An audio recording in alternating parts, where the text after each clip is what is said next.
Richard Farias, Lawson Picasso, Diana Martinez, Frank Gonzalez, Cliff Soloway, Raquel Zapata, Adelita Cantu, John Kelly, Tom Corser, Vanessa Alvarado, Bill Day.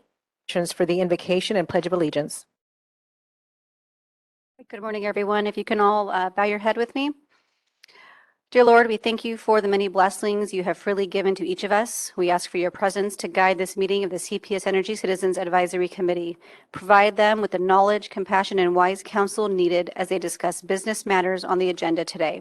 Help us all to remember that we are stewards acting on behalf of our customers, and provide us with the grace to serve all people well. We ask this in your name. Amen. And if we can have the flag up, please. I pledge allegiance to the flag of the United States of America and to the republic for which it stands, one nation, under God, indivisible, with liberty and justice for all. Thank you. All right, for this morning's safety message, let's talk about hazards in the office environment. So when we think of the workplace safety, we usually think about workers who are wearing hard hats, safety glasses, and other assorted safety equipment. That worker is usually surrounded by all types of heavy equipment and machines or related obvious hazards. But what about the not so obvious hazards that may occur in other areas like the office environment? We seem to think accidents that happen in a shop or industrial area will magically disappear at an office door. However, we all know that is not true. It's not unusual to hear of office workers tripping over cords or straining a muscle trying to move or lift a heavy piece of office equipment. The office does have its fair share of potential problems, but many of these can be eliminated by following good office safety practices. So think about pedestrian traffic in the office. What floors may be slippery, so if you have to walk on them, do so with extra care. Always walk, never run. Passageways should be clear of any tripping hazards, wastebaskets, cartons, cords, etc. Torn carpets, loose or curled mats, or any other condition that could cause tripping or slipping should be reported immediately.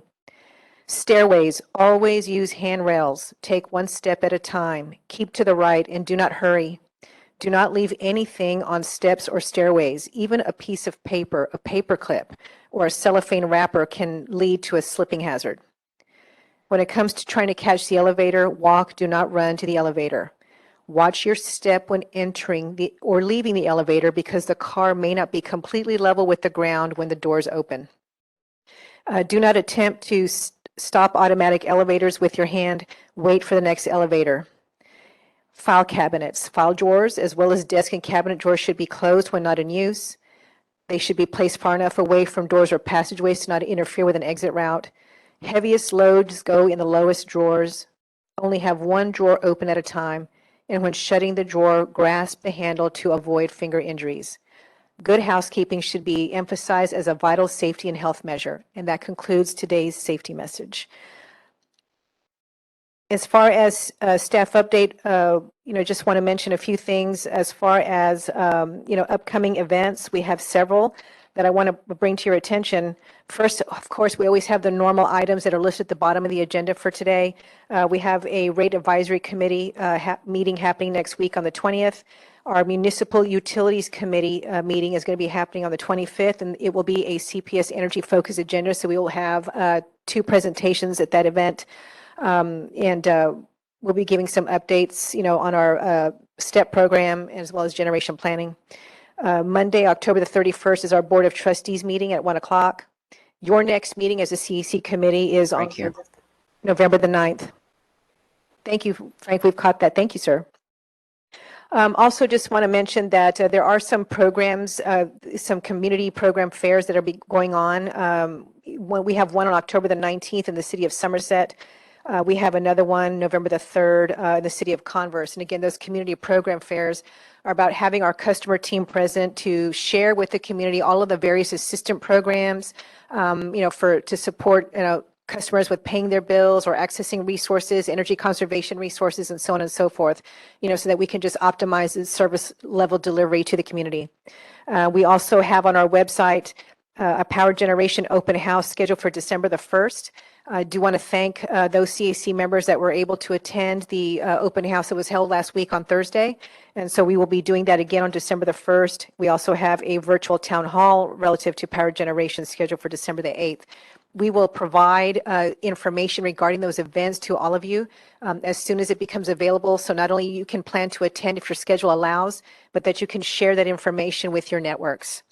At the conclusion of today's meeting, our team will send this list of events out as well as materials that will be reviewed today so that you all can review them in more detail and keep them in your records. Chair Day, I do want to note that the approval of the meeting minutes is next on the agenda, but we are going to be deferring that to the next meeting, sir. Understood. I would like to give a welcome to everybody. Apologies for not being there in person, but I also wanted to say a special welcome to our newest members of the committee. And glad you were able to join us. And if you have any questions as we go along, please let us know. Thank you. All right, we're going to go ahead and move on to our presentation today. We have a presentation and a discussion on CAC onboarding, but first the public safety presentation. So this presentation is an interactive demonstration on how we educate the public on safety practices and make them aware of the hazards that are involved, with, our utility services and, just making sure that our public is aware of them and that they recognize them. My understanding from the team is that these presentations are given to various community groups to even include schools, and that's fantastic. So I'm going to turn over the mic today to Mr. Randy DeLeon, who's one of our outreach specialists, and he will introduce the team, and then they will begin today's presentation. Randy? Thank you so much, ma'am. Good afternoon, everybody. My name is Randy DeLeon. I'm part of the community engagement team. So if you're not aware, the community engagement team, it's a big umbrella. We have multiple teams underneath that umbrella. We're part of that. We're outreach and public safety and education. We also have our crew team, our customer response unit team. They do more case management, work with liaisons with city council. We have our energy to business, which handle small to medium business. And we have our processing and weatherization. Now that's where I kind of came into the boat with CPS Energy. Truth be told, before this, I was a radiologist shooting x-rays. I got into that field. I just want to help people. It wasn't what I wanted to do. I didn't know when I got into the medical field how much of a business it was, but I just knew I wanted to help people in the community. I saw this weatherization program. I shifted over. My family, they're all medical, just sold me for 6 months, but now they understand my business, my purpose, and what I want to do for the community. So I've been with the CPS Energy, just celebrated my 11 years with CPS Energy, work for the Public Safety and Education Group, and I'm going to let Mr. Davis present himself, and then Mr. David. Hello, I'm Willie Davis. I'm with our Public Safety and Education team. It is our job on a daily basis, as she mentioned earlier, to get out into the public and talk to our different constituents. We talk to school-age children. We try to target 3rd through 5th grade. We go all the way up to high school if need be. We talk to contractors. We talk to our first responders, that would be fire, police, sheriff. We go as far down as Kennedy and Corn City, Texas. We do Lytle, Castroville, Somerset, Hondo, like that. Wherever the phalanges of CPS touch, we get out there and do a safety message on natural gas and electricity, which is what we're going to talk about today. I've been with the company 23 years. I started out in the field digging ditches. I quit every day. My wife kind of put her foot down and said, no, you can't quit. We need that income. You got to stick it out. So it's been 23 years now. It's been a fun ride, and I'm happy to be here. We'll introduce Mr. David. Good afternoon. I guess it is afternoon now, I guess. My name is David Kimball. I've been with the company for 23 years also. Who actually was working with Willie, and he quit every day. And luckily for us, he decided he wanted to stay because he's a very good asset to this company. I started off as a laborer, worked my way into a position as a locator and became a journeyman locator. And the opportunity knocked and I became the gas inspector for locating and damage prevention.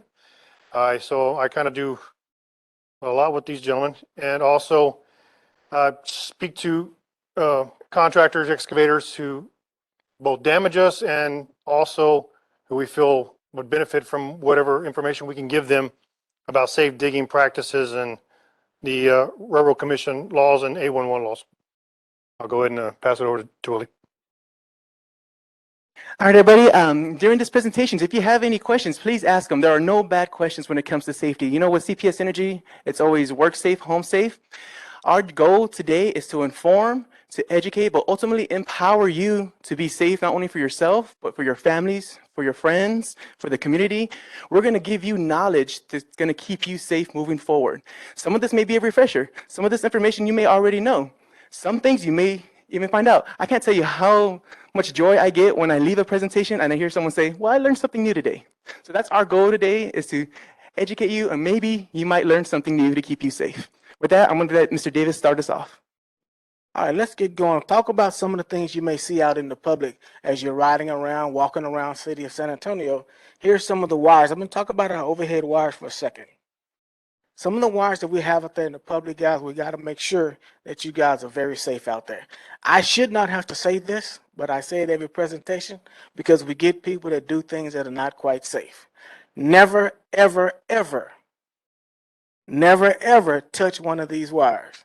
Now, that sounds funny for us to have to say, but when I talk to the fire department, they always give us incidences where people have tried to do so.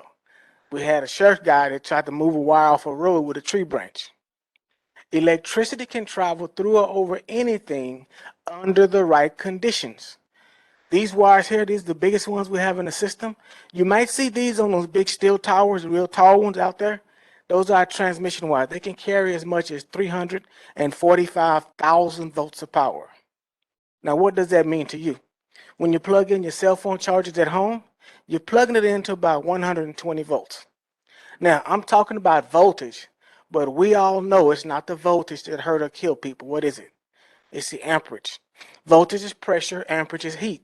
We like to say at CPS it takes a little less than 1 amp to hurt or kill the average healthy adult. Now, what is a little less than 1 amp? When you decorate your Christmas trees for the holiday season, the little bitty light bulbs that you put around the tree, the amount of electricity that it takes to light one of those bulbs is enough to kill you. Now, I like to say this all the time too. Most men didn't know that because we don't read instructions. The ladies know because they read the instructions on the light bulbs. By the way, ladies, how many strings of lights can you string together? No, just joking. The next wire that we're going to talk about is our distribution wire. This is what you might see running on top of the poles throughout the neighborhoods around San Antonio. This wire is going to carry about 19,900 volts of power. They can be as high as 79,000. Again, that's too much power to bring to your house. If we did, we had to burn the house down. So what do you think we have to do with it? We step it down by way of our transformers. We have pole mounted transformers up on the pole, the little gray trash can looking things that sit up on top of the poles. They does exactly what the name says. They transform the energy from high voltage to low voltage. If you live in a house like my house was built in the 60s, you're probably going to have a wire like this. This is a K cable. Again, bringing about 240 volts to your house. If you live in a fairly new home, you're probably going to have one like this, a triplex. Now notice these wires, there's two of them here that are coated. The coating on these wires are not there for your protection. It's only there to protect the wire from the weather and the trees and the rain and stuff like that. So please be careful. Again, all of our wires are at the very top of the pole. When you look out there, you see the wires on top of the pole, the CPS at the very top. Come down about 4 to 6 feet, you have a neutral. Come down about 4 to 6 feet, you have your cable TV, telephone, stuff like that on the wire. Those were at the very bottom. All the CPS wires at the very top. And they're absolutely bare. We say we insulate them through isolation, which means we put them up so high that you can't touch them. But there is one way that our kids can touch those wires. What do you think that is? When they're out there flying kites. Electricity moves at the speed of light, about 186,000 miles per second. So those kids out there flying that kite, they're not going to be fast enough to let it go. Because as soon as that kite touches that wire, the electricity sees a path that it can come and go straight to ground. That's its source of power. Without the ground, it can't hurt you. And you're going to see a little demo about what we're talking about. We don't want any of our children out there touching those wires, flying their kites around, which is why we spend a lot of our time at the schools educating our kids and stuff like that. If you don't have any equipment like our guys wear, yes, sir. Who was that? First? Yes, sir.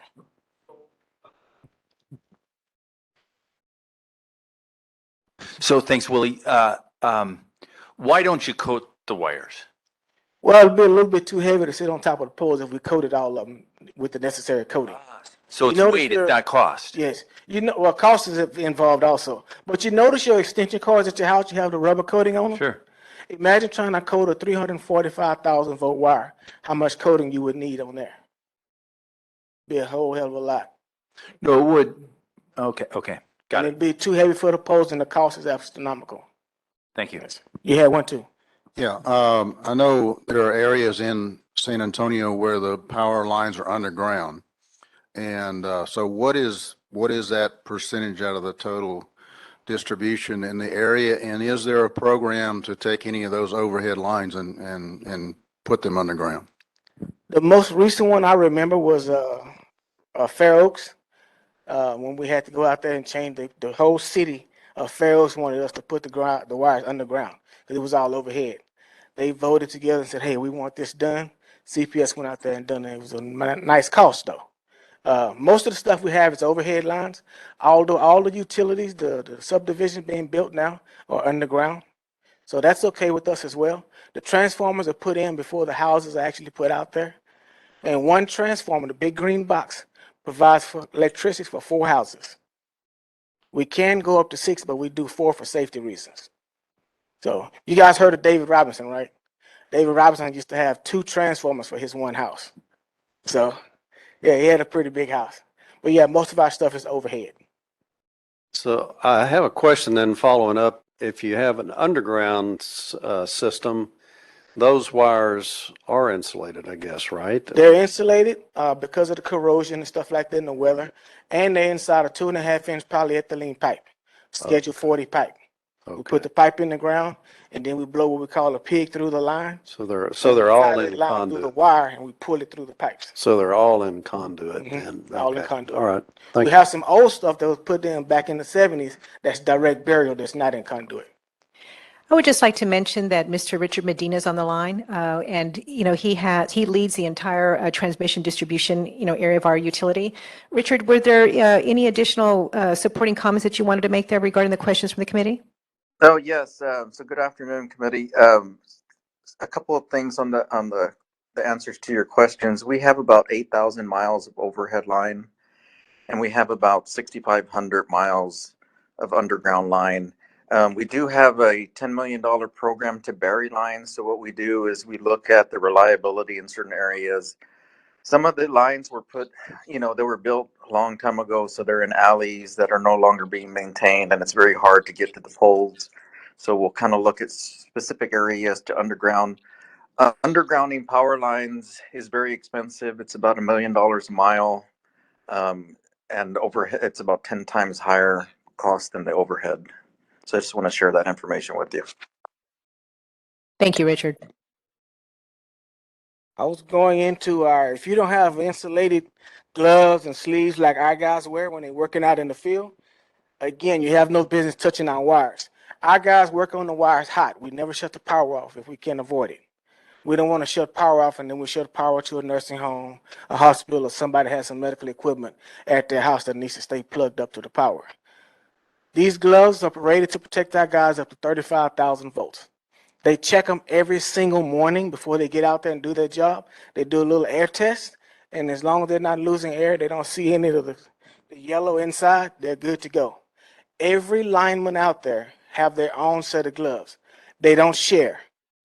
They get out there, they test their gloves, and we don't have anybody come, hey, let me borrow your gloves right quick. No. You got to use your own gloves. If they want to, they can turn these gloves in every single day. Every 90 days, they're going to turn them in anyway.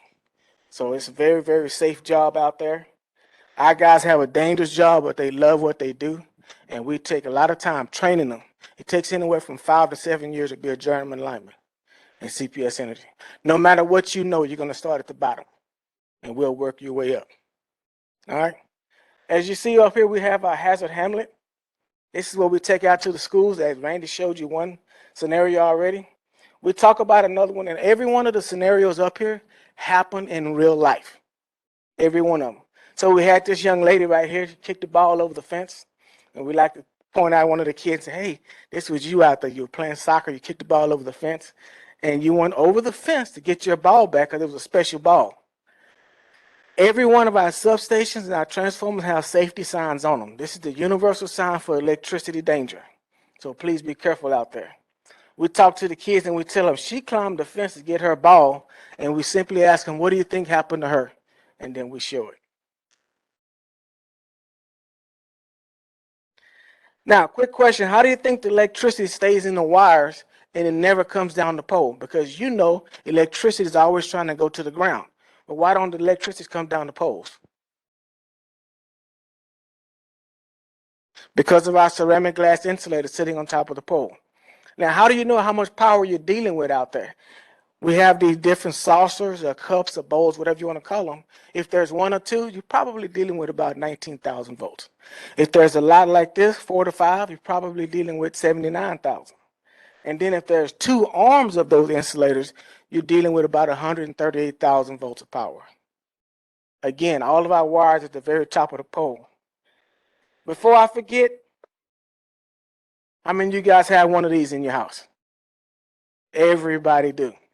We look out there, and I tell my wife all the time, I say, look, just because you have 6 outlets on this thing don't mean you need to use them all. Again, the only thing that you can plug in here, little things that don't really get hot. Things that get hot, you don't plug them directly in here. You plug them directly into the wall outlet. What do I mean by that? Microwave ovens, curling irons, hair dryers, blow dryers, stuff like that. Anything that get hot, go plug directly into the wall outlet. And again, just because there's 6 outlets, don't mean you got to use them all. Please be careful out there, especially around the holiday season. We don't need any more fires. We talk to the fire department every year, and they tell us we had a fire because somebody overloaded their outlet. Everybody's guilty of that once or twice. Before I get through, I'm going to talk a little bit about natural gas. What color is a safe gas flame? Blue. What color is a safe natural gas flame?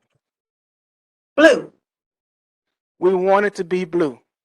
Anything other than that, you're putting out tons and tons of carbon monoxide. The yellow, lazy flame, the white, the orange, carbon monoxide poisoning. Which brings me to these little buddies. Everybody know what a smoke alarm is and where they go, right? Those on the floor, right? No? Man, I was wrong. Midway the wall. Ceiling. Again? Ceiling. Ceiling, all right. Let's get into a carbon monoxide detector. Carbon monoxide detector is not like natural gas. It's not going to try to rise and get up into the atmosphere. CO mixes very well with the oxygen in the room, so it's going to go midway the room. We like to say no lower than 4 feet, no higher than 5 feet. Light switch area. Sometimes people go out and they buy a dual unit, carbon monoxide / smoke alarm. I'm asking you, if carbon monoxide don't rise and try to get out to the atmosphere, why would you have a dual unit? By the time it goes off, it's up on the ceiling. By the time it goes off, you're not going to hear it anyway. You're probably going to be passed out. CO poisoning mimics the flu symptoms. You drift off into a sleep-like state and you don't wake up. So please be careful with those dual units. Questions, comments, jokes? Any good CPS jokes? What's white, sleep 6? No, just kidding. Do we have any questions online? I see we had several members join mid-presentation. Hi, this is Lawson. No questions, but I do want to say that I've learned so much in this entire presentation, and I really, really, truly appreciate all the information that you've given. I'm now going to make sure that my carbon monoxide detector is at a level that is not on the ceiling. So I truly appreciate all the information. Thank you so much. This has been very insightful. Thank you, Lawson. I see Chair Day's hand is raised. Oh, sorry, just one second, Bob. Okay. Can we let Chair Day Yeah. ask? Oh. Thanks very much. I wanted to echo what Lawson said, and to say that I've seen this in practice at our house. We have several very large birds that fly around, and twice now they've landed on top of the pole in the alley behind our house, and get fried on the wires and cut off power to our house. So yeah, I second the idea that you should never ever touch those things, because if it can fry a bird, it can probably fry you too. Okay, yeah, my name is Bob Zapata. How many detectors would you recommend for, say, a 4-bedroom house, 2-bath, something like that? And if it's an upstairs, downstairs, do you recommend any smoke detectors in the stairwell? Well, not on necessarily the stairwell, but at least one on every level. So if you got a 2-story home, one up, one down. If it's a single family home, 1 story, you want to put it centrally located, maybe in the hallway where all the bedrooms can hear it. You don't want to put it in like the kids' room, because they're gonna think it's some joke anyway. If you're gonna put it in somebody's room, put it in your room so that you can get everybody else out of the house and get to safety. Centrally located. I have to have one. I adopted a kid, so I have one outside every bedroom in my house. I have 4 bedrooms, so I have one outside every bedroom. But not in the kitchen, right? Not in the kitchen near the appliances, because it's gonna go off all the time. Yeah. There's an electrochemical sensor on the inside, and if somebody's a bad cook, it's gonna go off. If they're spraying Pam in the skillet and stuff like that, it's gonna go up, it's gonna go off. It's gonna be sensing all of that. We have an online question from Frank Gonzalez. Go ahead, Frank.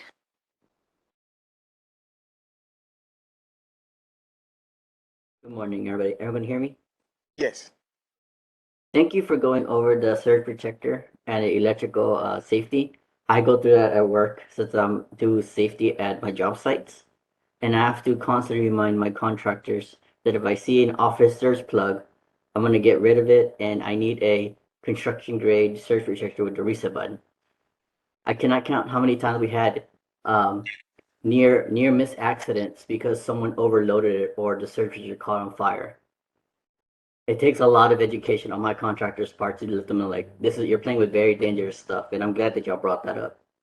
And especially for the carbon monoxide, that also hits straight home for me, only because I catch a lot of gas-powered equipment inside homes and offices, and I have to tell my contractors, please remove them, because carbon monoxide danger, it happens in 30 minutes, and once your 30 minutes are up, there's nothing you can do. So thank you for bringing that up. Yes. I echo the thanks for this presentation. It's really helpful. So in terms of both commercial and residential, what are the kind of top infractions that you see from a safety perspective? People just being kind of stupid or not following your guidelines or whatever, right? What are those things for both residential and commercial that people? Stupid, your words, not mine. Got it. We in the residences mainly, and this is what I deal with when I talk with the fire department. It's overloading outlets. We get the a Christmas story situation. People have so many things plugged in, and they start popping fuses and stuff like that. We get that a lot. We get too many on the holiday season. Too many lights strung together. You can only string maybe 3 or 4 together at one time, but we get 6, 7, 8. We get the usage of extension cords the wrong way. We have indoor extension cords, then we have outdoor cords. The outdoor can be used both in and out, but the indoor cord is only for indoor use only. We get those situations a lot as well. So commercially, we get a lot of people, when David's going to talk about it, digging and hitting our lines. They don't wait the proper time to get our lines located. They just start digging because they're in a hurry to get the job done, and then they hit one of our lines without any locates, therefore bringing a big fine onto them. So those are the biggest things we get. So if I could follow up, one of your diagrams there has trees on it, right? And you're very concerned about trees getting in the way of power lines because they can cause, that's when a storm comes through, that's typically what happens, right? Trees Yes. get in your power lines and the power line goes out. Are there published guidelines about planting trees and how to care for trees and things like that? I think I've seen it on your website, but I'm not sure. We actually have a department, what's his, Sid, I forgot to say his last name. Yes, we actually have a department, that's their job. They have little booklets that can show you what trees grow best in our area, where to put them, how far away from the transformer, how far away from the house, Yeah. away from the wires, all those good things like that. Perfect, thanks. Presentation's not over yet, guys. I'm still gonna go over some lot more safety information. According to carbon monoxide detectors, let me ask y'all this question. If I have an all-electric home, should I have a carbon monoxide detector in my home? Yeah, there are two reasons. It's all electric. There are two reasons that I can think of on top of my head why I would want a carbon monoxide detector. One would be a fireplace. You can have a fireplace, and know this, if you're running your fireplace, do not run your HVAC at the same time. A lot of people, they'll run their fireplace because it looks nice, have a cup of wine, a glass of wine, we're gonna relax. It's getting a little too warm, go turn on the AC. No, as soon as you turn on the AC, it's gonna draw all that carbon monoxide into the home, put it throughout the home, not allow it to go out the flue. Another reason why to have a carbon monoxide detector in an all-electric home is if I have a car warming up in a garage. Same concept. Your HVAC, it's drawing all that fresh air in. As soon as it runs a cycle, if you have your car on in the garage, all that carbon monoxide is going to come into the home, distribute it throughout the house, and you can have that silent killer. So just keep that in mind. All right, so those are like two reasons why you would want to have a carbon monoxide detector in an all-electric home. Mr. Davis spoke about our substations. Now, not so much issues that we're having with recently are the footballs, basketballs, it's the drones. People are flying their drones, they'll crash into our substation, and they're so expensive that they're jumping the fence to get that. Do not do that. Give us a call. We'll get it for you. We tell everybody, don't risk your life.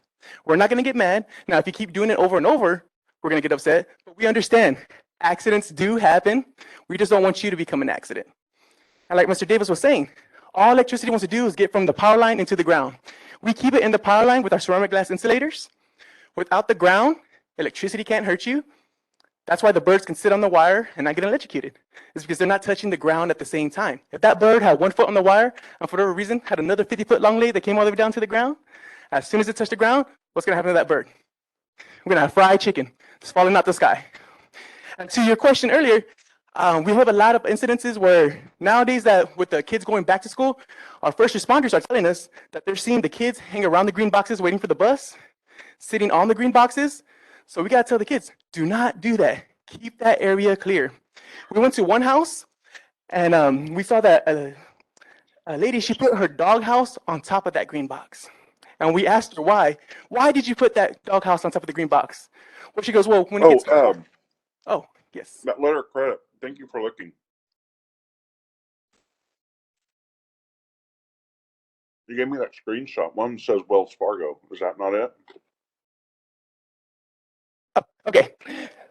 So her reasoning for putting the doghouse on the green box was because it was going to get cold outside. Like right now, it's getting cool, and that'll keep the dog warm.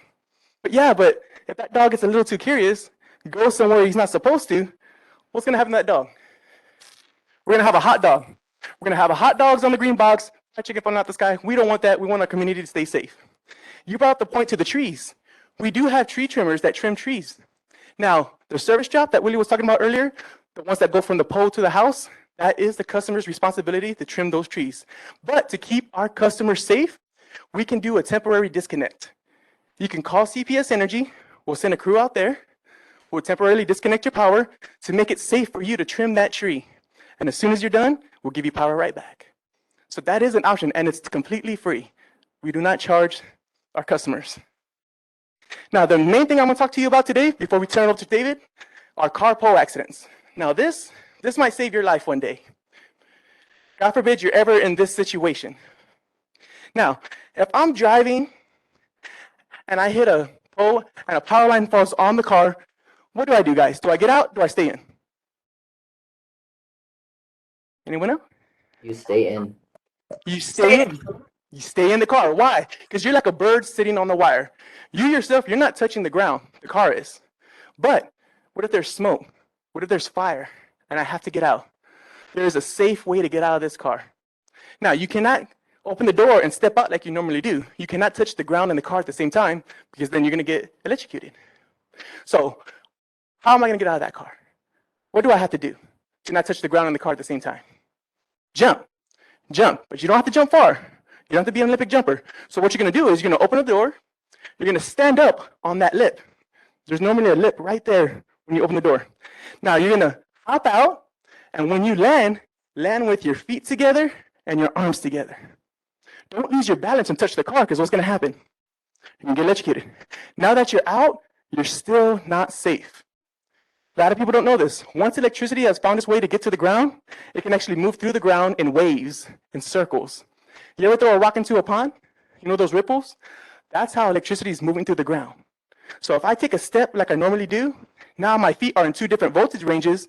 That connection comes in through my body, and I can get electrocuted from the ground. So don't try to jump so far to where you fall, because if you fall, your head's going to be in a different voltage range than your feet. You can get electrocuted. I jump out, feet together, arms together. What am I going to do now? Now I can either bunny hop or I can shuffle. I'm going to shuffle, making sure my feet never leave the ground, keeping my feet as close as I can together, real small shuffles. And I'm going to go about 30 yards. Now, if it's wet outside, double that to 60 yards. Okay? Everyone got that? That's how you're going to get out safe. Vice versa. If there's an accident, people want to help in San Antonio. They're going to want to come up to the car, tell them to stay away. Because remember, if they don't get electrocuted from the ground, if they're fortunate enough to get up to the car, as soon as they touch the car to help you, what's going to happen to them? Yeah? That's why we tell the fire department, their equipment is not like ours. Their equipment is for fires, not electricity. We tell our fire department, we won't touch your fires if you don't touch our wires. Because they don't have the equipment to handle the wires. So keep that in mind, guys. Any questions? No? Then we'll go over to Mr. David.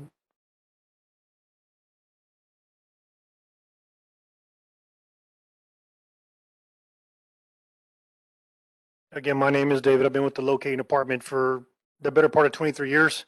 And I'll explain my little, well, it's not really little, but my 3-foot friend here at the end of my presentation, or what I'm going to go over with 811. Who in here or on the video conference has to call 811 before they dig? Y'all are scaring me. Like I'm really scared. Everyone has to call. Okay? It's the law. Railroad Commission governs the gas or any kind of petroleum product that goes through a pipe, right? So they enacted the law for 811 back in, I believe I was hired in 99. So it was about 96, 97 to protect excavators and homeowners from any kind of injury or property damage. So the way the process works is Bob the builder, I guess I'll be Bob. He's going to go ahead and he's going to, well, his wife says, you know what, I need a tree in the front yard. You're going to dig it up. Okay. So I'm going to go ahead and I'm going to call 811. Right. I'm going to give the locating. Well, 811 is going to give us 48 hours. We're going to get out there and get a mark for you. The reason we say call 811 and not CPS is because the one call center that we belong to, telecom and fiber, they belong to it as well. Unfortunately, SAWS is not part of the one call system. They're not going to come out. However, we will, and telecom and fiber. Once that 48 hours is expired, if you do not have marks on the ground, you are by law to call 811 again for a no response ticket. A positive response is an email, paint on the ground, or, I don't know, raise the hands, who's got a fax machine, but yeah, it's still the law. Yeah, fax machine. Okay. In the event that you still do not have, you call the locating department for CPS, and I guarantee you I'll make sure it gets marked. That's one of my major jobs, to make sure our subcontractor is doing their job. Okay, so you got your marks down on the if you open up the brochures that I've given y'all, sorry guys on the web, there's what we call a tolerance zone. That's where my 3-foot friend comes in. It's the last page. You are not allowed to use any kind of mechanized equipment within that tolerance zone. Tolerance zone is half the size of the pipe. This is 6, so 3 inches plus another 18. Everyone I speak to, I tell them most of the time, 2 foot by hand only. Now, if you're in asphalt or concrete, yes, the Railroad Commission will allow you to go ahead and take that first layer off. And then after that, you can go ahead and excavate by hand only. I am an NRI inspector. That's notice of response for inspection. Okay. So that's our big lines.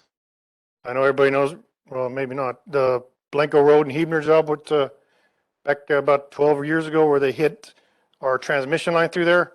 After that, we enacted this to make sure that anybody who's by our transmission or supply pressure gas mains has to have an inspector on site while they're excavating. Okay. Those are our main veins that feed the city, going in and coming out. We want to protect those. Also, we still do have 8 locators in-house to take care of downtown, medical center, and again, the transmission lines and airport. Okay. Going back to the process, now that you've gone ahead and you've done your due diligence, you've excavated, you weren't using a machine, but you actually hit something. Okay.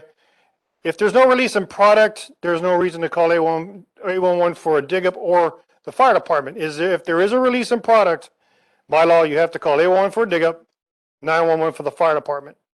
This was enacted roughly 5 years ago. A lot of people or excavators still do not know that. Okay. Get upwind, let it blow.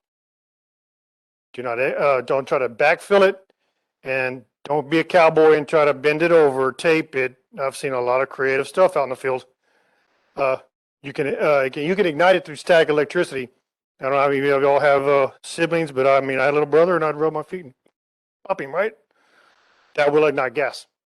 No pictures. Your phone will ignite gas. It's a very fluid, very dangerous situation. Our foremen out there that are gas foremen are probably not going to be in a very good mood because they're probably on call duty. And they're having to deal with this now situation. Your questions, your pictures, all that can wait whenever they give you the clear. Same thing with any kind of electric strike. If you don't hear it from a foreman from CPS Energy, leave it alone. Let them do their job, and then after that, you can go ahead and take your pictures and do whatever else you may need to do as far as gaining information. That being said, also the final step after you've done all these things and you've made your calls, you've kept the job site safe as you can. Try to keep everybody away from being on Facebook and everything else, because everybody's curious. Keep them back, and then go ahead and gather your information. You have 30 days in which to report this to the Railroad Commission by law. That's also in the brochure. Okay. I know some of the fines. I don't know all of them, and I don't want to misguide anyone. But the more times that you have a violation, it doubles every time. Okay.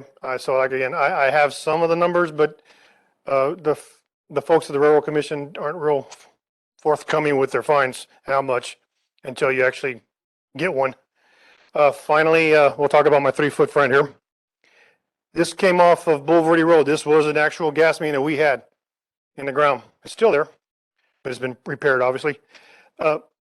We have a major supply pressure gas main going up and down Boulevardy Road. Well, this was a major vein going into a large subdivision, 800 houses. The gentleman decided to dig in the tolerance zone. Our marks were correct. When he went through it, it's all hands on deck. We knew what was going on. We have SCADA and other entities that will go ahead and help us identify that there's a problem in the area. So again, we don't cowboy up.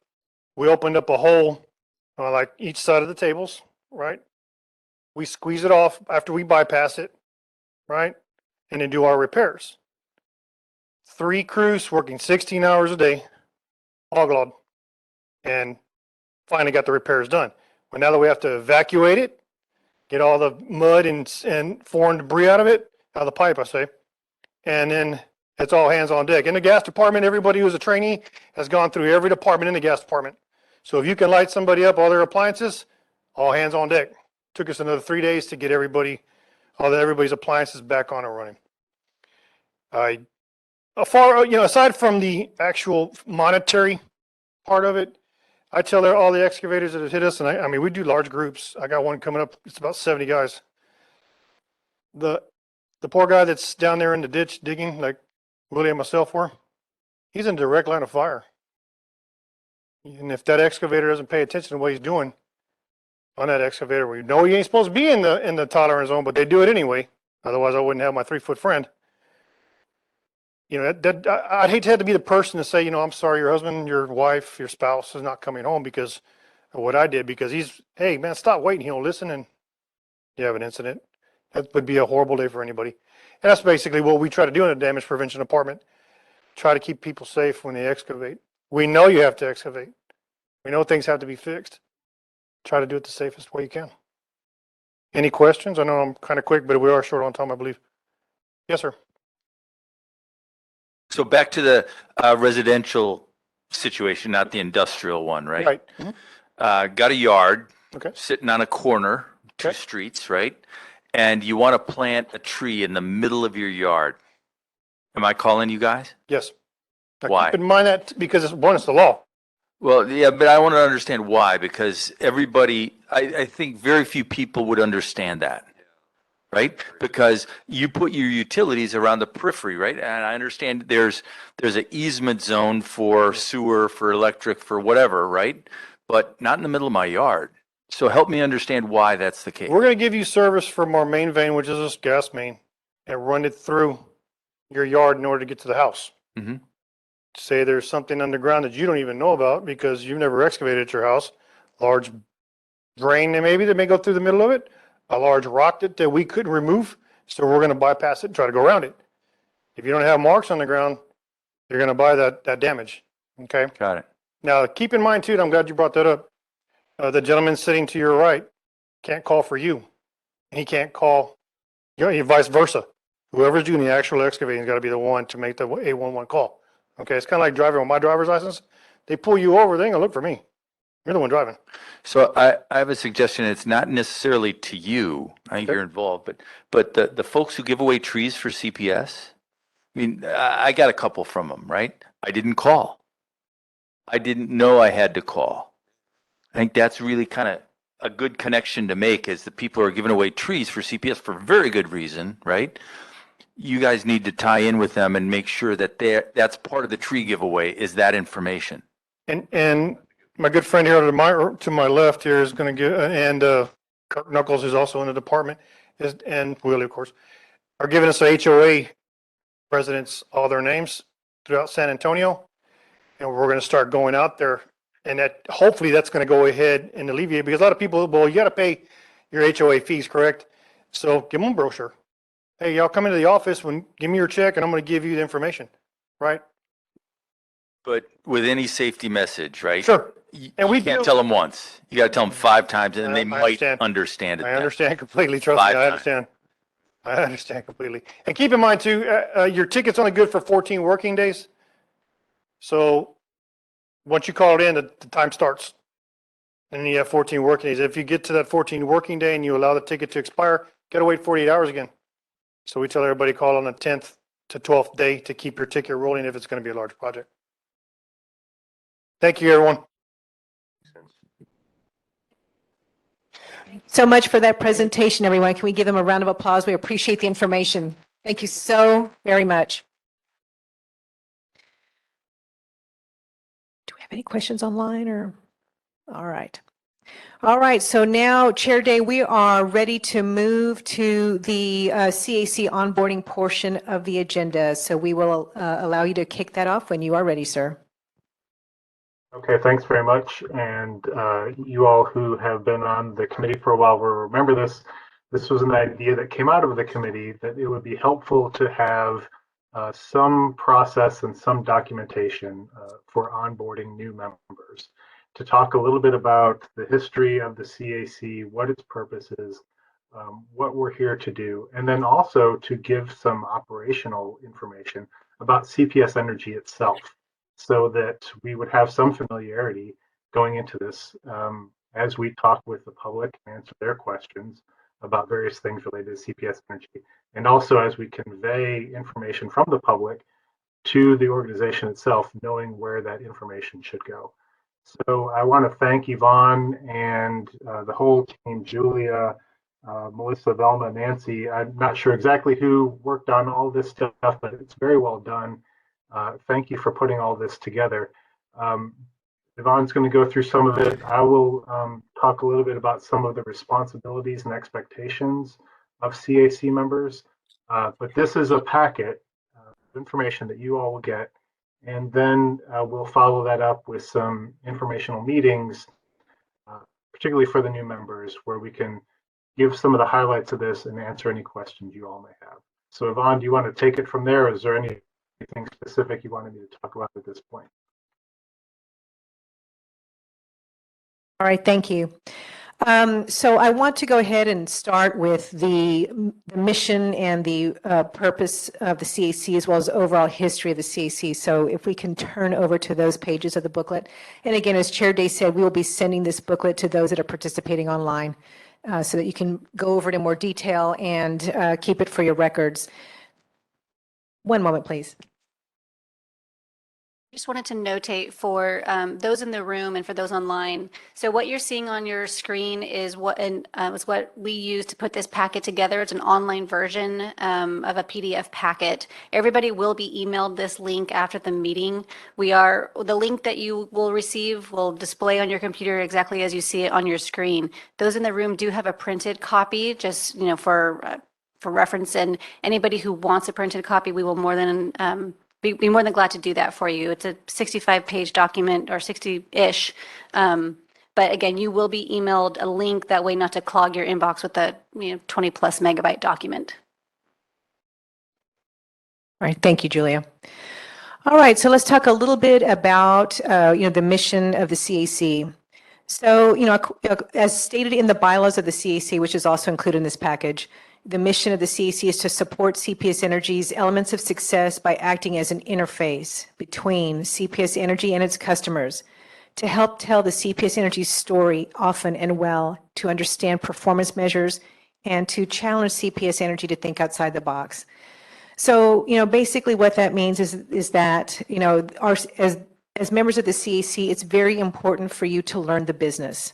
The utility business is very complex. It's very dynamic, lots of moving parts. So it will take time, to learn the business. And we, as staff members that support the committee, we do our best to, bring, and keep relevant topics flowing through on a regular basis to help you learn the business. And in addition to the business itself, I think one of the other things that's key is to understand the business environment that we operate in. Realize that we are municipally owned. We are a community asset. And so that's different than other cities that have investor-owned utilities. A little bit of a different dynamic there. The customer aspect is huge. Transparency, tied to the community. So you will always be, hearing about those elements. We will do our best to keep you apprised and involved.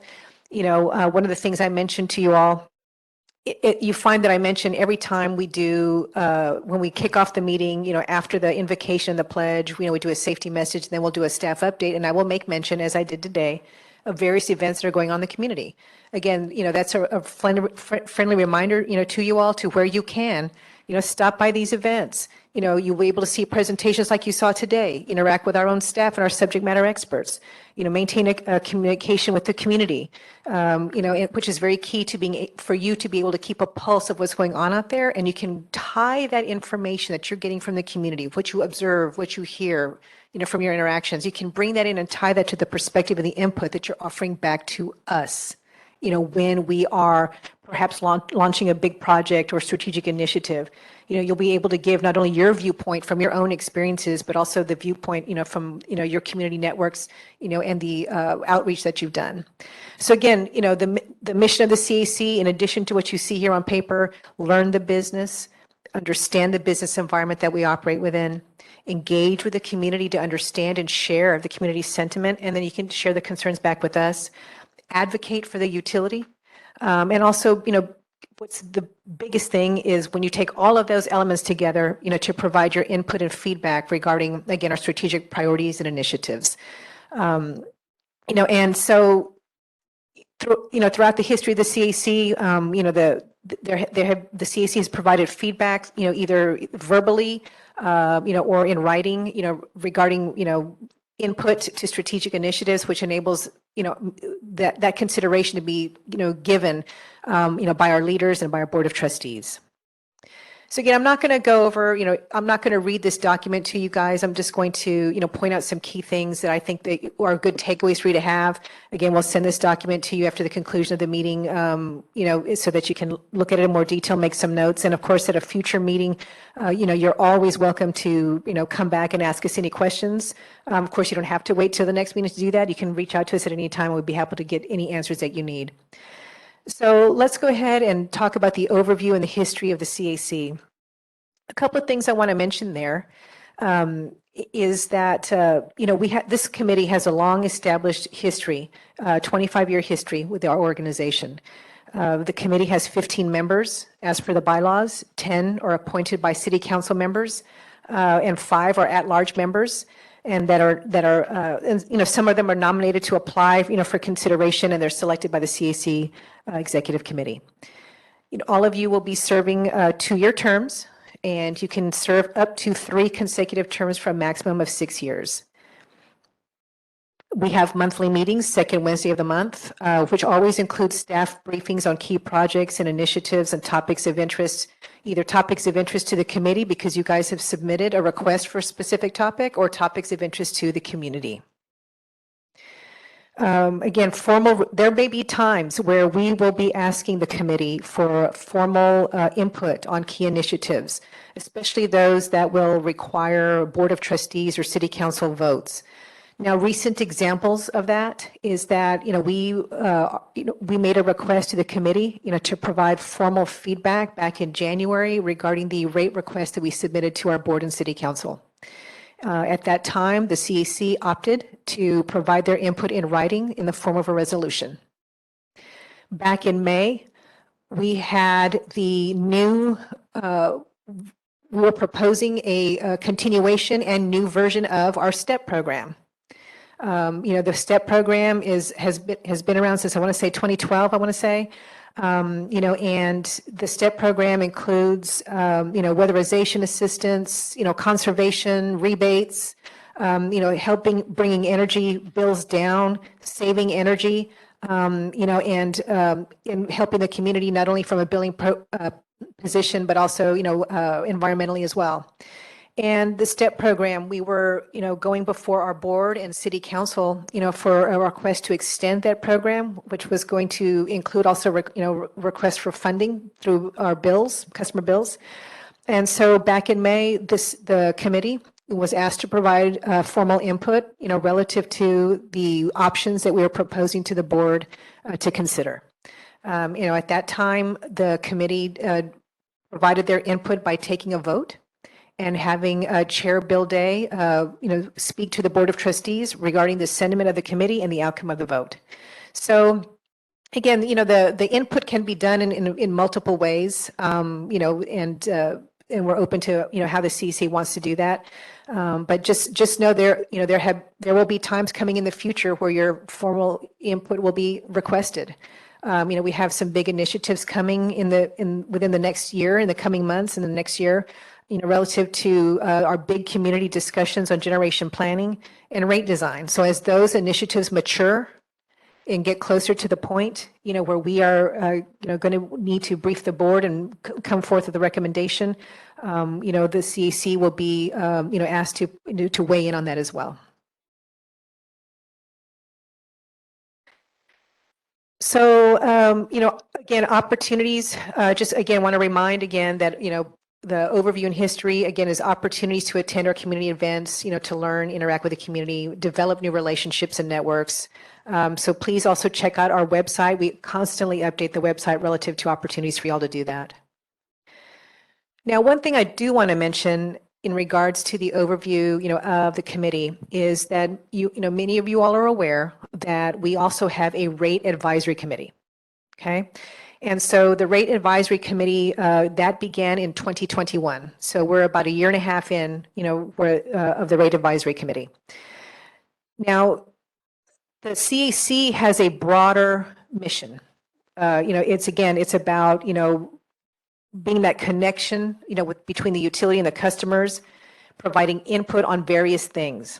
Okay. But the CAC has a very specific charge.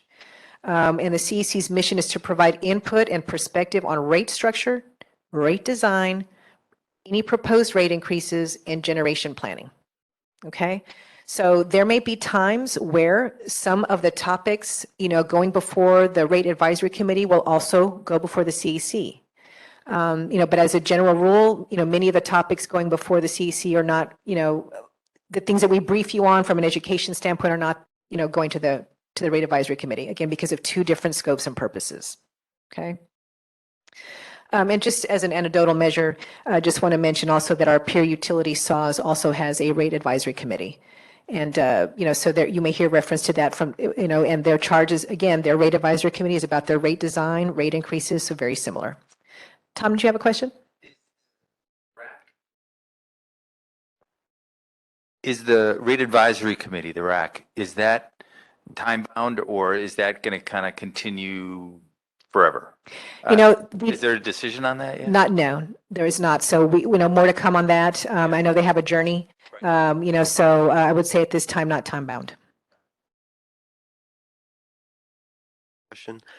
So I understand there's an RAC. Can you hear me okay? I understand there's two different groups. I'm a little bit confused on what you said about this committee being advised of rates. Is it more of an advisory from the rate standpoint, or is there actually input back to CPS regarding rate structure? I'm sorry? Both. So what we did with the rate, when we had our rate request, we had our rate request back that was approved by City Council in January of 2022. In the months leading up to that, we were providing briefings to the CEC. Okay, and so the CEC was learning about it. What are we doing? How are we doing it? Why are we doing it? When would we like to do it? Okay, so the CEC was getting briefings along the way. And then the CEC provided input and feedback back to the utility through the resolution. And at that time, back in January 2022, the CEC, put forth a resolution in support of the rate request. Okay. Mm-hmm. All right. Any other questions online or in the room? Okay. All right, let's go ahead and move on. Julia, why don't we move on to the history and background of CPS Energy? And I want to hit pause for just a second. Chair Bill Day, is there any comment that you'd like to make at this time, sir? Just want to make sure that that I give you an opportunity to comment along the way. Yeah, only that from time to time, we will discuss things, proposals, or ideas that haven't been to the board yet, haven't been released publicly. So there is sometimes some confidentiality that goes into this. And so we are informed of that beforehand. Usually what we do is talk a great deal with our members of the public and our constituents, but sometimes we see things before they're fully formed, and we're asked to keep those confidential until they are fully formed and we've provided our input into them. So just keep in mind that occasionally, from time to time, that is a thing that we have to keep in mind as well. Thank you. All right, so Julia has us right here on the history and background of CPS Energy. Again, there's a lot of detail there. What you'll see is that is a timeline, of very key events, in CPS Energy's history, relative to, when we brought on certain, forms of generation, we opened new plants, when we became part owner of STP, so on and so forth. So again, there's a lot of detail there, and you all will be able to look at that in more detail upon receipt of this booklet. But one of the key things I just want to mention, again, history and background of CPS Energy, is that we are the nation's largest municipally owned gas and electric utility. We are very well known in the utility industry, and we have been recognized numerous times in previous years from various energy industry organizations for our level of service, our service delivery, our safety, and our innovation. So, you will hear from time to time, various awards that have been given to CPS Energy, along those lines. Again, we're very established and well known in our industry. We serve more than 907,000 electric customers and more than 373,000 gas customers. The City of San Antonio acquired what was formerly known as the San Antonio Public Service Company, which is now known today as CPS Energy. That purchase, when the City of San Antonio made that purchase, City of San Antonio residents became direct investors and benefactors of CPS Energy and our revenues, which return up to 14% of our revenues up to the City of San Antonio, which is, I want to say, a little bit more than a third of the city's budget is funded by that. So, again, that's it. Fire, police, streets, sidewalks, you name it. Again, a huge portion, a little bit more than a third, if I'm not mistaken, is funded by the revenues of CPS Energy. Yes, sir. Yes, sir. Our energy bills rank among the lowest in the nation's top largest cities. And, and affordability is a key pillar, to our mission and to our success. We always keep affordability in mind along with other, things like environmental sustainability, so on and so forth. Now, I will say that, in regards to an overview of our organization, we are currently in discussions with our board, with the city of San Antonio and the community on our power generation decisions for the future. So again, please keep in mind those open houses that I mentioned to you that are coming in December, town hall open house. Again, that's outreach intended to make sure that, we are putting information out there to the community relative to the generation decisions that we need to make for the future, and to, gauge their input and share that with the board. Okay. Could I chime in on that? You sure can. I participated in the presentation last week about the power generation, and I thought it was an excellent presentation. It was very well done. And I was suggesting that we need to try to get that out, in town halls or meetings around the city. And our role, trying to interface between the public and CPS itself, I think it's going to be important for us to understand all the upsides and downsides.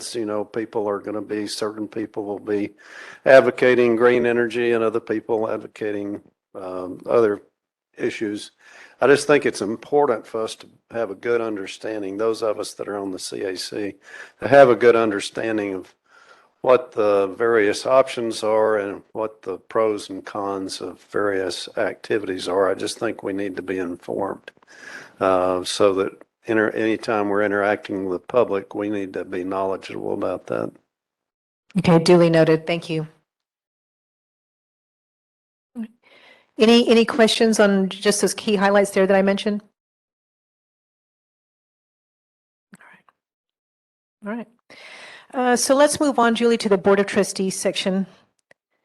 So again, just a few things to mention there. We have our Board of Trustees as our governing body. We have 5 board members, 4 representing a quadrant of our service area, plus the mayor of San Antonio serving as an ex officio and voting member of the board. Our regulator is the City of San Antonio City Council, and the City Council gives us approval for things like the issuance of debt, issuance of debt to fund capital projects, exercise of eminent domain. For example, if we're going to be, building a substation maybe and transmission lines, retail rates, and the confirmation of our board members. So anything that falls in those categories, anything that's going to impact a customer bill, goes to for approval. And the map that you see up on the screen is in your booklet, but those show you the 4 quadrants, of the service territory.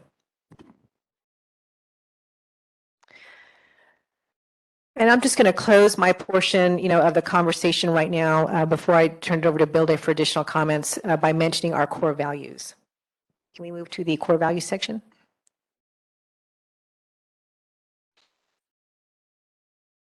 All right. So, our core values formulate our compass, our true north. And our core values are accountable, integrity, excellence, one team, transparency, and safety and well-being. And, and of course, I cannot stress enough, while all of these core values are extremely important, we always emphasize, and drive home the importance, as you saw from the presentation today, the importance of safety and well-being. In our culture, in our work practices, there can be no shortcuts to that. Our core values, again, our 6 core values, we measure ourselves against these as part of our performance reviews. So every single one of us are measured against these as part of our performance review process.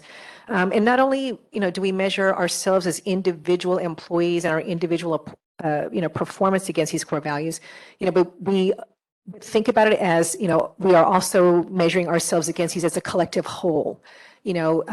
These core values, are they reflect not only how we want to see ourselves and how we want to be and how we want to perform, but we also, this is also, these core values, and, we want these to be the epitome of how we are perceived in our community and by our customers. So I'm going to hit pause there right now, because I don't, want to overload with information and dialogue. I just want to hit pause and say, Bill Day, would you like to move on to any additional bullet points in this section? Not necessarily in this section, but I do want to talk a little bit about the copy of the bylaws that I believe is included in this, and some of the requirements and expectations of CAC members. And we can talk about that whenever you're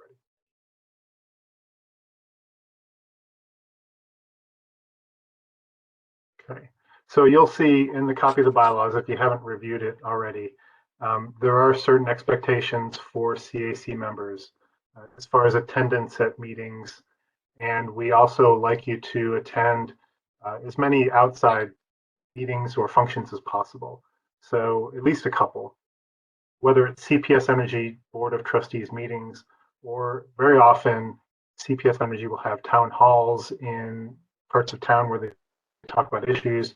When there is an expansion project and CPS Energy needs to build a substation or have transmission lines going through an area, they'll have town hall meetings and public hearings in those areas so residents can offer their views. Those are very useful things for CAC members to go to, because they not only show you the process of what's going on, but it helps us be more visible in the community. You'll see in the bylaws that we operate our meetings under Robert's Rules of Order, which sounds super fancy, but if you're familiar with going to city council or school board meetings, or if you've served on a nonprofit board, you'll find this very familiar. It's basically the structure of how a meeting is run. We have an agenda. If there's a topic where we have to have approval, a member can make a motion, somebody seconds that motion. Once you have a motion and a second, you can discuss it, and then the chair will call for a vote. And we go on the majority rules system here. So when we do vote, it's up to the majority to decide that. I just ask that everybody, be civil. For those of you who this is your first meeting, you've seen really good examples of how people ask questions. Be polite, ask questions, ask tons of questions. That's what we do. We have to figure this out. None of us knows everything. We try to work toward consensus where we can, but sometimes we have contentious issues and we have votes, and not all the votes are unanimous, but everybody should be respectful toward each other. And keep in mind that each of you is on the committee for a reason. You were either nominated by a city council member, or you're an at-large member that this committee chose you for your expertise or background or whatever. And we want you to bring that knowledge and expertise and background with you. We want you to participate in the meetings and offer that up, but also be open-minded and be respectful of other people's opinions, because this is a fairly large committee, 15 members, people of all backgrounds, people from all parts of the service area, and everybody has something useful to offer. So be respectful, be open-minded, and have fun. This is a good group of people. We have a lot of fun. We have good conversations. We have good presentations, as you saw today. This is going to be a good learning experience for you, but also a chance for you to offer something to the community, and we want that to happen. So, take it seriously, but have fun. Check out the bylaws, look at what the attendance is. Hopefully everybody can meet those. It's very easy with systems like this where, for instance, if you're not feeling well, you can dial into the meeting, but still participate. So we look forward to everyone contributing and making this a better committee. Does anyone have any questions about that, or about the committee, or about this onboarding process? I see Cliff's hand up. Go ahead, Cliff. Mr. Chair. I'm really kind of interested. I know Yvonne pointed out that in the last year that the committee has been asked to, I guess, consider a resolution and pass a resolution related to the rate increase and the STEP program. And I think my question is, How is that? Is that a process that was initiated by the board asking the committee to consider that, or did the CAC initiate that resolution, or did the staff request it from them? I'm a little confused about how resolutions are considered and where they go from here. Good question. So the process can happen in either of those ways that you described. And with the resolution on the rate increase or the rate adjustment, the board specifically asked for that. Sometimes the board will ask for CPS Energy input on big issues like that. Sometimes the staff will build a process where they need approval on something, and built into that process will be running it past the CAC for input and approval before they go to the board. They want to make sure that the public is okay with what they're doing, and that they have given plenty of people a chance to give input. And then there are things that are brought forward from the committee itself. So that is, either of those things can happen, and they all have happened.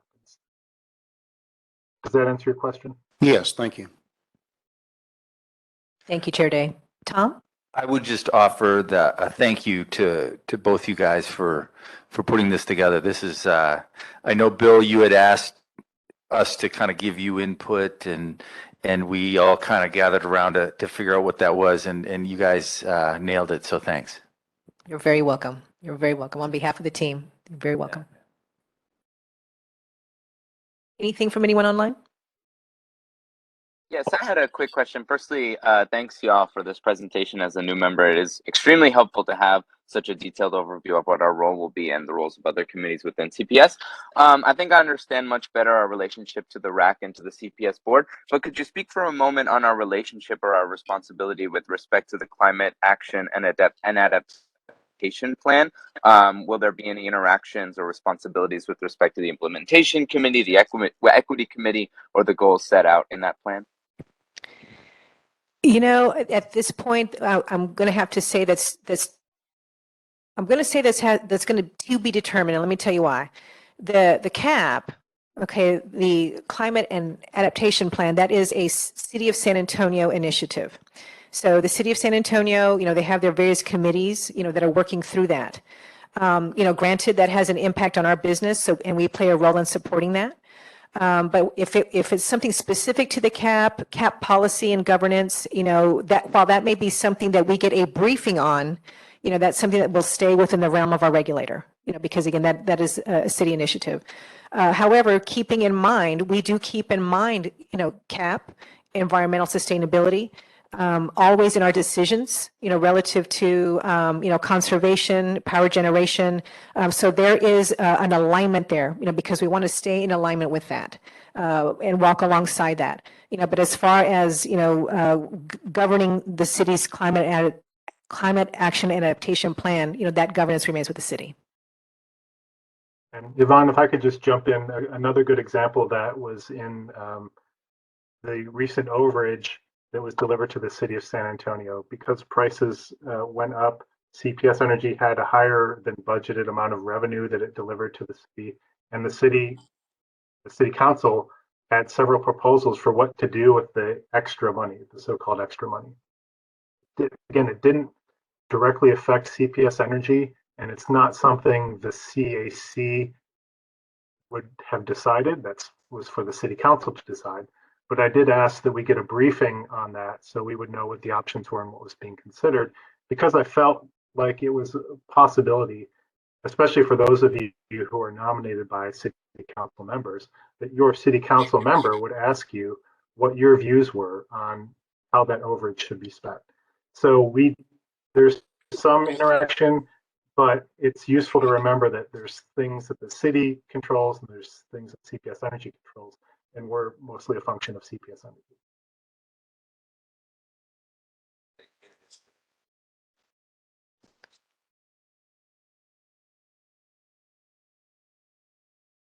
Hold it. Okay.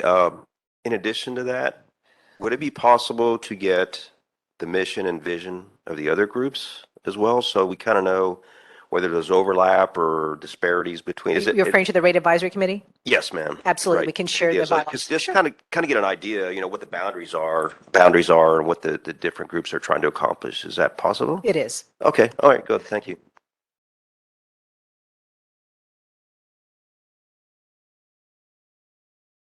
Any other questions I see- online or in the room? Yeah, Frank has his hand up. Frank? Hi, everyone. Just to clarify, this document is public information, correct? Yes. It's already been posted on the CPS website We for have the not public to see? posted we have not posted this document online, but the information that is in the document, is not confidential. Okay, understood.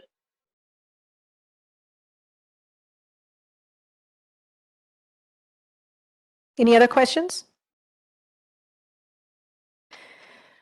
Okay, Chair Day, before I turn it back over to you for a committee roundtable, Julie, can we turn to the local government relations portion of the booklet? Frank, do you have another? Oh, thank you.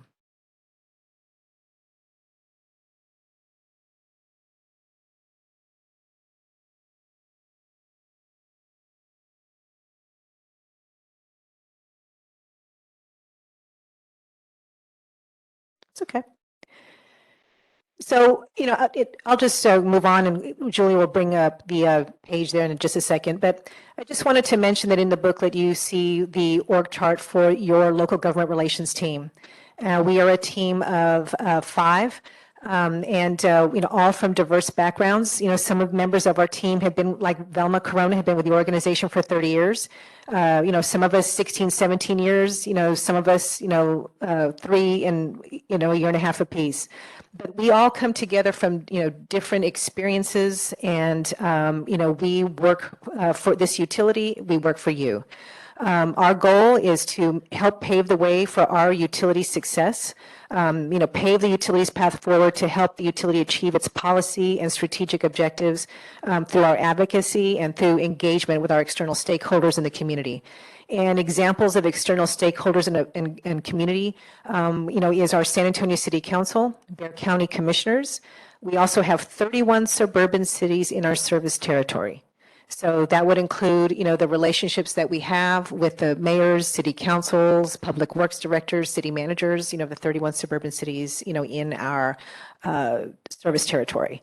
Again, our collaboration with you is one of those key relationships, also with the City of San Antonio's Municipal Utilities Committee, and, any form or fashion of stakeholder and community engagement. So, again, we are very happy to work with you on a regular basis, partner with you to help you make this committee, what you want it to be, to learn what you want to learn and support your mission. So thank you all for your time today. Again, this booklet, and again, we appreciate the feedback. Julie and her team worked very hard to put this together. There's a lot of content here. So basically our goal is to just, talk about this part of your ecosystem right now, which is your committee, the committee, the history, the overview, and our team, our governance structure. And then at the next meeting, we're going to move on to another portion of this document, which is more operational.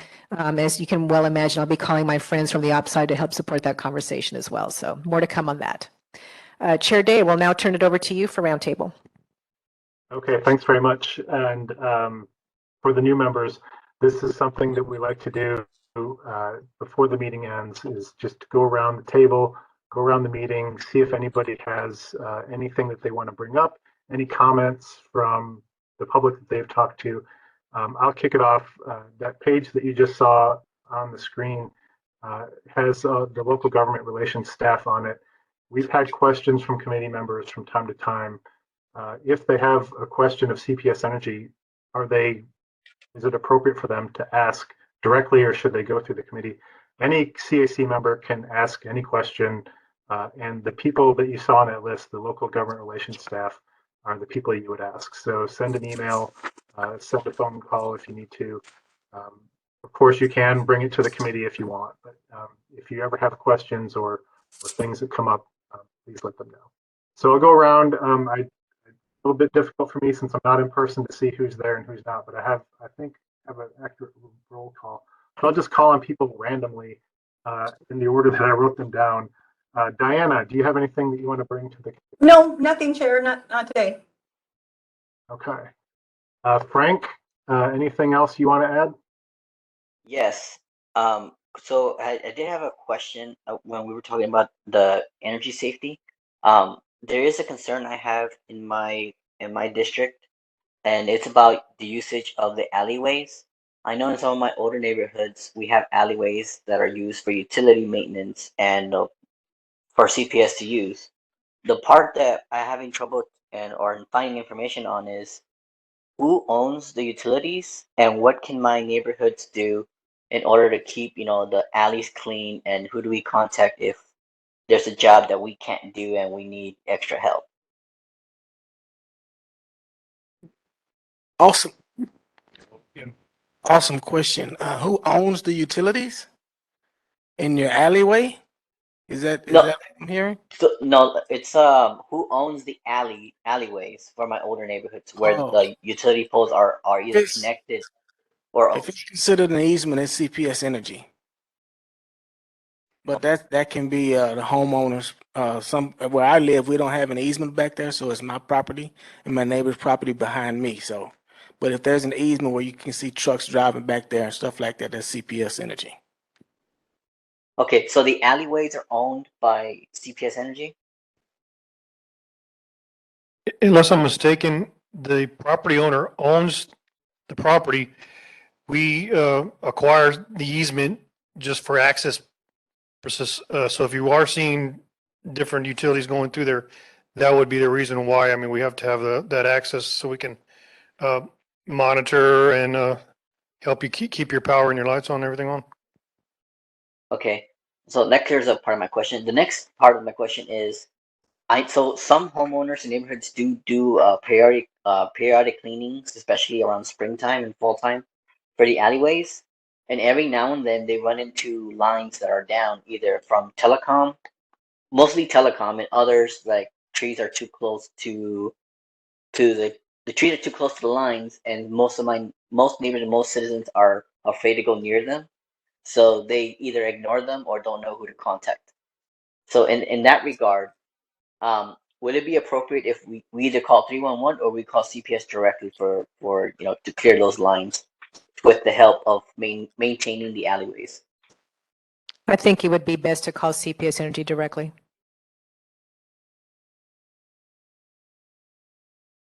Okay, and then the third part of my question is, there's also been talks around my neighborhood and other neighborhoods about alleyway improvements.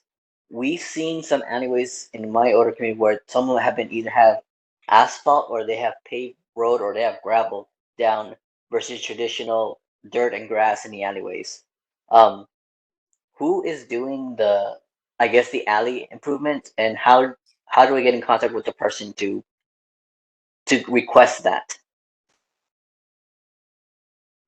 Tom Corser wants to make a comment on that. Go ahead, Tom. Frank, I'm not officially speaking here, but my understanding is that in an alleyway, it's just like a sidewalk. You're responsible for that sidewalk, but you don't own it, right? Well, I'm probably using the wrong words, but basically, if you have trash on that sidewalk, it's your responsibility to clear it off, right? And the grass in between the sidewalk and the street, you have to mow that. You have to maintain that. But that's a city easement where they can come in and they can improve that sidewalk. If your city councilman allocates money to improve that sidewalk, he can come in and improve that. Same thing would be true of your alleyway. So I'd talk to your city councilman. Does that make sense, Frank? Yes, that makes sense. I've also run into the issue where some neighbors talk to one another and say, "Well, we're going to combine our alleyways together and seal off the alleys partially," and that becomes a problem when CPS tries to get in and they can't get through because someone erected an extra 5-foot fence to the backside of the alley.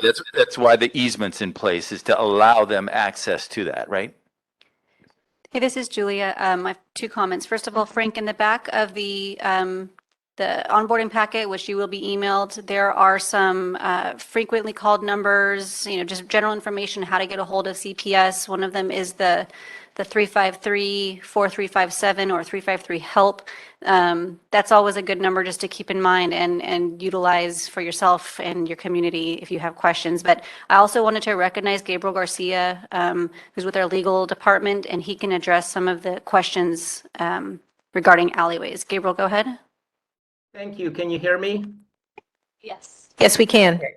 So just to answer that question, so typically when a subdivision is created, the plats will include a designation of the alleyways for the installation of utilities. Most of the time it's multiple utilities, and so that is what it creates the easement that CPS Energy uses. So it's really created, as a result of the platting process at the city of San Antonio. Now, separately from that, CPS Energy on occasion we will purchase specific easements, but most of those are for our transmission lines. But with regards to our poles, the vast majority of those are the result of platting conventions that result in assigning essentially an easement for the installation of utilities.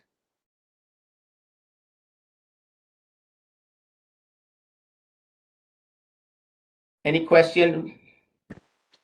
Now, your second part was about maintenance. So regards to maintenance, the gentleman that tried to address that question is correct. You still, the ownership of your property, an alleyway is typically considered a right of way. So just like with streets, the property owner owns up to the middle of the street, technically, and is essentially has a responsibility to maintain those areas, and that would be true also of an alley right of way. And so the response was correct. It is the responsibility of the property owner to maintain the sections of the right of way, the alleyway that is essentially adjacent to their property.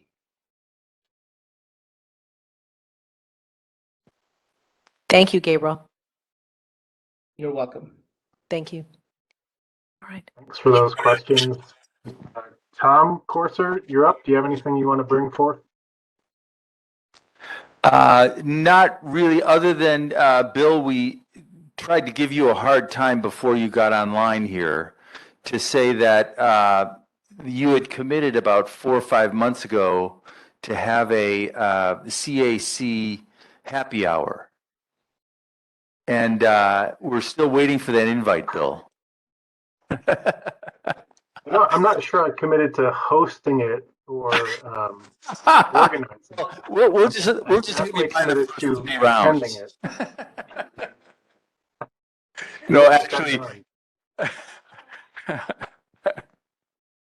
if I have to name a party planning committee, I'll do that. That's right. That's right. Thank you, Bill. All right, thank you. John, how about you? Anything to add to that? Well, a couple of comments. The onboarding packet is excellent. I mean, I think this is something that we've needed for quite a while. I wish I had that when I came on board, but I think y'all have done a great job on putting that together. There's a lot of really good information here. I'm going to take it back and go through it in more detail. So I think that was well done. The other thing I guess I would say is I think that, as I mentioned before, this power generation presentation, I would sure like to see CPS do that across the city more. I think that's going to be a real potentially hot debate in some areas and some topics. And that's why I think we really need to have a good understanding of the pros and cons and, different options that are available to CPS as we move forward, so that we don't, I guess I'll just say a little bit from my history at having been the TxDOT district engineer here for 10 years. Sometimes if the public gets the wrong impression, and sometimes the media may stoke that wrong impression, if the media or if the public gets an incorrect impression about different options available to them and the pros and cons thereof, it's really hard to turn it around once things get negative. And I would really encourage that, as this potentially is going to be a big debate about power generation, that CPS is ahead of the curve and gets the information out there so that the public's well informed. It's all well and good for people to have different opinions. There's no problem with that. It's just that you want people to have informed opinions and not be misled by certain aspects. So anyway, I'll just make that comment. Otherwise, I think everything's great. Bill, you've done a great job as usual. Thank you, sir. Appreciate it. Lawson Picasso, do you have anything?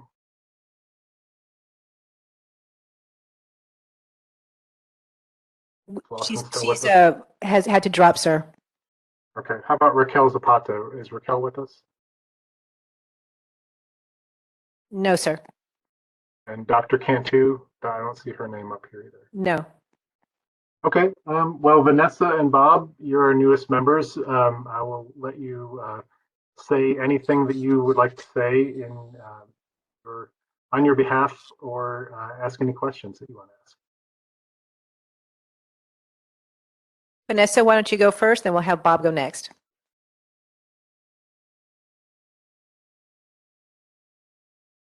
I'm having a bit of. She's having some voice difficulties there, so did you want to pass it this time? Yes, she'll pass it this time, Bill. Okay, very good. Okay, Bob? Okay, yeah, this is Bob Zapata. Thank you. I greatly appreciate the packet. I agree. It's very nice. Thank you. I'm going to go back and go through that. I'm sorry I was late. I had another meeting, and then we got sidetracked by the Astros Seattle game. So, that added about 15, 20 minutes to the departure time. So nonetheless, I did want to ask, I know there's a general website, and I'm sorry if this is process and procedural, but being new, I just like to ask questions while I'm here. So I know there's a CPS Energy website. Is there also either a SharePoint site or OneDrive for CAC? And how do we provide feedback back to whether it's the committee or whether it's individual members? Is there something that's just for the CAC that we would provide feedback to? Or? Yeah, we don't have a separate, Okay. Internal access members only webpage, for the CAC. Okay. So I would encourage you, if you want to engage in dialogue with the committee, reach out to the chair, and then, reach out to the committee as appropriate.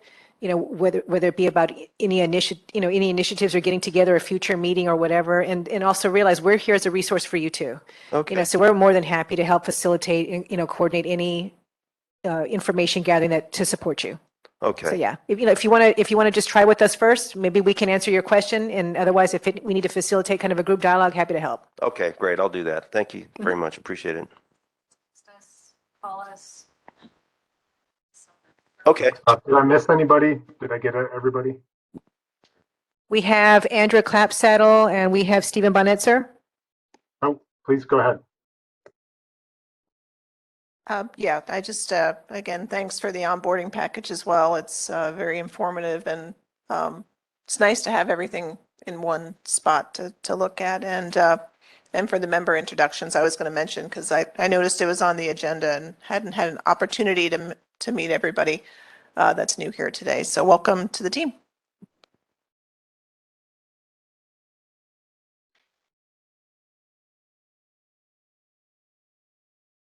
Go ahead, Steve. One thing I wanted to say also about the open house last week. I thought it was great the way it was done. The best thing about that is CPS had all of their, I'll call them experts, but the guys that are closest to what's going on here, and to be able to spend one-on-one time with those folks and drill down into the issues that you have, the questions you want answered, is invaluable. Because one of the things that frustrates me, there are so many companies and entities in this world today that says, go to our website, and you never get your answers at the website. and you can't ever get in touch with them by phone. So what CPS is doing is over and above what almost anybody else is doing, and I congratulate you and thank you and do more of it. One quick question. I noted on the November 9th meeting, it says we may include a power plant tour. That's right. Thank you. How far in advance will we get notice of that and the time element involved, et cetera? We're going to be working on that logistical planning about the next week or two. Would 14 days notice be sufficient? Sure. Well, it is for me.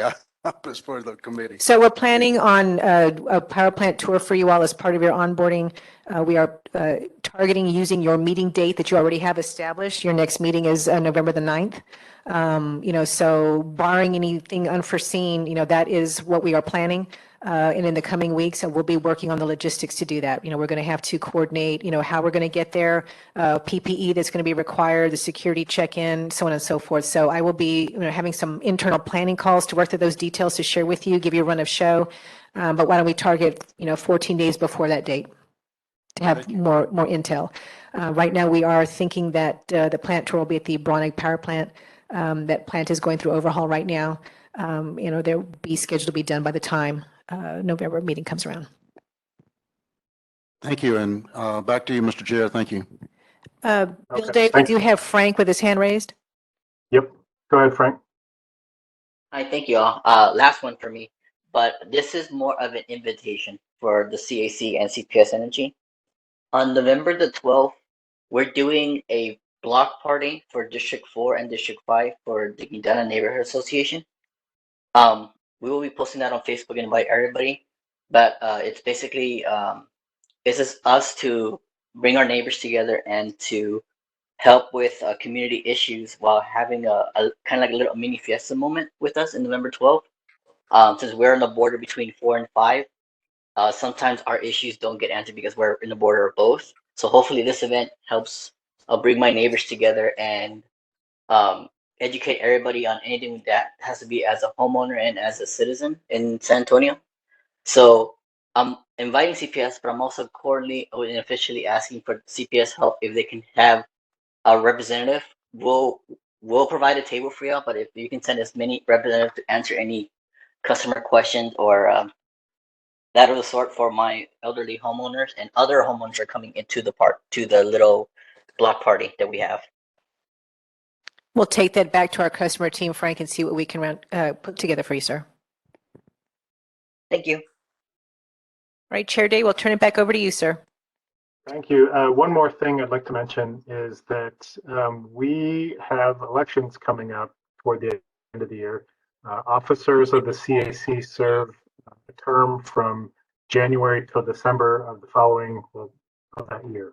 So think about nominations if you want. We have chair, vice chair, and chair-elect are the officers. So currently I'm the chair. My term will be up. We had a chair-elect that was Allie Waters.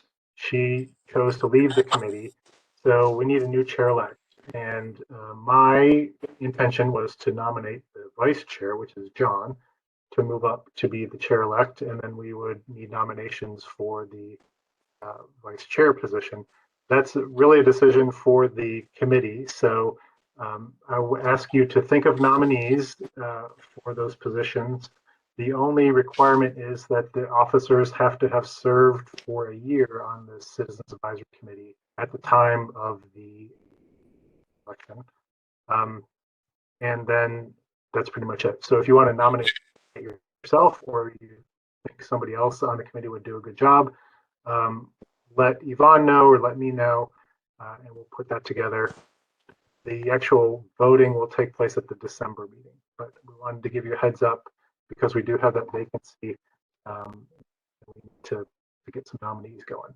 And to support that, the terms for all of the members, we will be sharing that as part of the materials that will be going out. Those that are in the room have it with them, but we'll send that out as well. That's it for me. I would like to entertain a motion that we adjourn. I make a motion. Second. All right, we have a motion and a second. All in favor, say aye. We're adjourned. Thanks, everybody.